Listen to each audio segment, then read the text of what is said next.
Cuando uno visita la ciudad de San Pedro de las Colonias, en una de las calles que rodean la Plaza de Armas, se encuentra una hermosa construcción de cantera de principios del siglo XX y que es la actual sede del Museo Madero.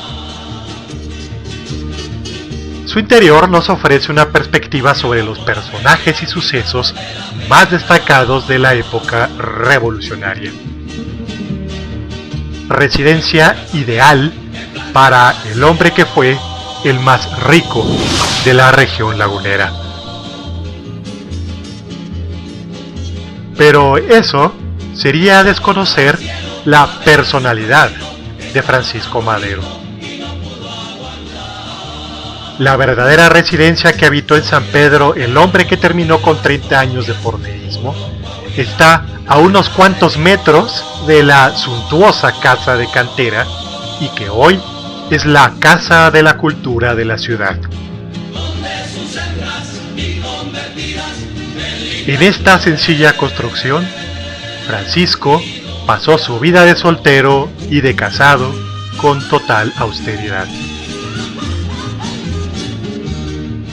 Esta residencia, que fue la cuna ideológica del movimiento revolucionario de 1910, dio hospedaje y alimento a forasteros, alojó a familias completas sin recursos por largas temporadas, y cerca de 50 niños recibieron diariamente aquí sus alimentos.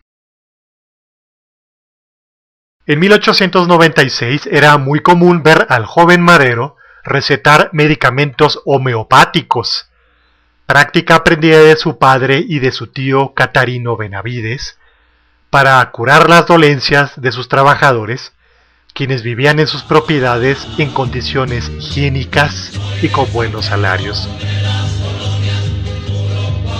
José de Jesús Campos Luján, un joven guerrillero perteneciente a una rica familia de La Laguna, quien en 1912 se levantó en armas contra la presidencia de Madero, decía que no hay mejor amigo ni hombre más bueno ni más virtuoso que Pancho Madero en toda La Laguna.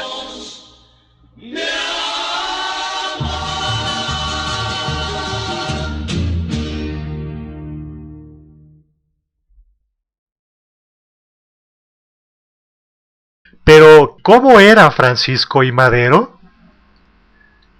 Según varios de sus contemporáneos, Pancho era moreno y pequeño de estatura, de frente amplia y cabellos color castaño con una ligera calvicie. Ojos negros grandes, vivaces y expresivos. Bigote grueso y desde su juventud, barba estilo francés, esto es, de piochita. A su regreso de Europa, Francisco dejó de ser un muchacho de salud frágil. Adquirió una complexión vigorosa y agilidad de movimientos. Como excelente nadador, incansable jinete y gran caminante, Madero tenía una resistencia física inagotable. Sus ademanes eran típicamente norteños, ásperos, bruscos y arrogantes. Su hablar era fuerte y claro, aunque su voz no era particularmente gruesa. Soldados de la República, me dirijo a todos, a los que formaron parte del Ejército Federal y a los que formaron parte del Ejército Insurgente. La guerra ha terminado. Todos los mexicanos debemos celebrar el hermoso triunfo que se ha obtenido. Este triunfo ha sido obtenido por el pueblo, que fue el único que luchó contra el único enemigo que era el dictador.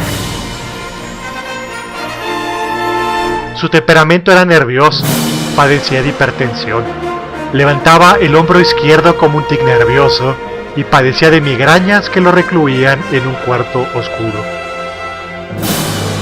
La personalidad de Francisco I. Madero era la de un hombre bondadoso y sencillo, que según su primo Adrián Aguirre Benavides, lo expresaban su mirada y expresión.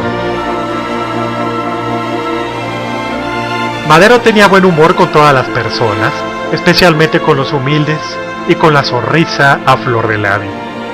Esa sonrisa que Edith O'Shaughnessy, esposa del encargado de negocios de la Embajada de Estados Unidos, recordaba preferentemente. La también periodista escribió que algo había en Madero de juventud, esperanza y bondad personal.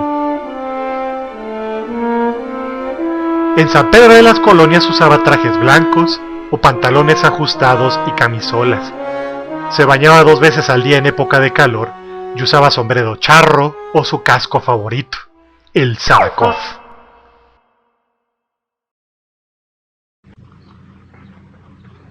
Malaria, neumonía, enteritis, por no hablar de las enfermedades venéreas.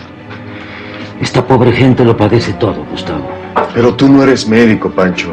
Ni ellos podrían pagar uno. Los ayudo con lo que he aprendido de homeopatía. Podría redactar instructivos y folletos sobre el cuidado de la salud. Pero si te pones a pensar que 4 de cada 5 mexicanos son analfabetas, comprenderás que no servirían de nada. Francisco era vegetariano y frugal en el comer. Comía con sus peones para conocer sus necesidades y miserias que siempre trató de remediar. Francisco Madero buscó aliviar el dolor, consolar las penas y la escasez de recursos que padecían los habitantes de San Pedro de las Colonias en el estado de Coahuila.